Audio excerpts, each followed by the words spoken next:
गांव के एक कोने में दो सबसे अच्छे दोस्त रहते थे, छोटू और मोटू। बचपन से ही दोनों की दोस्ती बहुत गहरी थी।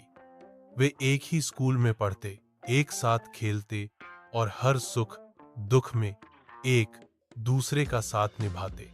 गांव में सब उनकी दोस्ती की मिसाल देते थे। छोटू शांत और समझदार था, जबकि मोटू हंसमुख और बहादुर। दोनों की सोच अलग थी, लेकिन दिल एक दूसरे के लिए हमेशा धड़कता था। एक बार गांव में भयंकर सूखा पड़ा।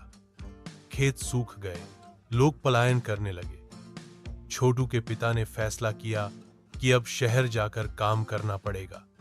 वहीं मोटू का परिवार गांव में ही रह गया। यह खबर सुनते ही मोटू बहुत दुखी हो गया। छोटू ने उसे समझाया, दोस्ती का मतलब दूरी नहीं होती, दिल से जुड़े रहना ही असली रिश्ता होता है। दोनों ने एक दूसरे से वादा किया कि चाहे जो हो जाए, वे एक दूसरे से संपर्क में रहेंगे। छोटू सफल इंजीनियर मोटू से बिछा। मोटू ने गांव में रहकर खेती को नई तकनीकों से जोड़ा और गांव के लोगों के लिए रोजगार के नए रास्ते खोले। कई साल बाद छोटू को छुट्टी मिली और वह अपने पुराने गांव आया। वहां की तरक्की देखकर वह हैरान रह गया। नए स्कूल, अच्छी सड़कें और खुशहाल किसान। उसे लगा जैसे गांव ही बदल गया हो।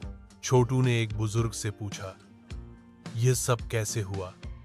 बुजुर्ग मुस्कुराते हुए बोले, मोटू के कारण। उसने हार नहीं मानी और पूरे गांव को साथ लेकर आगे बढ़ा। छोटू की आंखों में आंसू आ गए। वह दौड़कर मोटू के घर गया।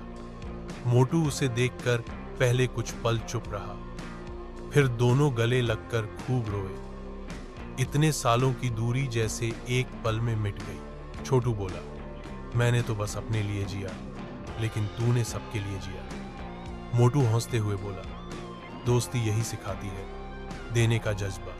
छोटू ने फैसला किया कि अब वह गांव में एक तकनीकी प्रशिक्षण केंद्र खोलेगा ताकि युवा भी आगे बढ़ सके।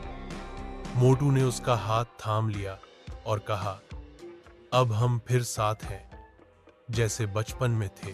छोटू और मोटू की दोस्ती ने साबित कर दिया कि सच्चे दोस्त न समय से दूर होते हैं, न हालात से। जहां दिल जुड़े हों, वहां दूरी मायने नहीं रखती। सीख, सच्ची दोस्ती समय, स्थान और परिस्थिति से ऊपर होती है। यह निस्वार्थ होती है और जीवन के हर मोड़ पर साथ निभाती है।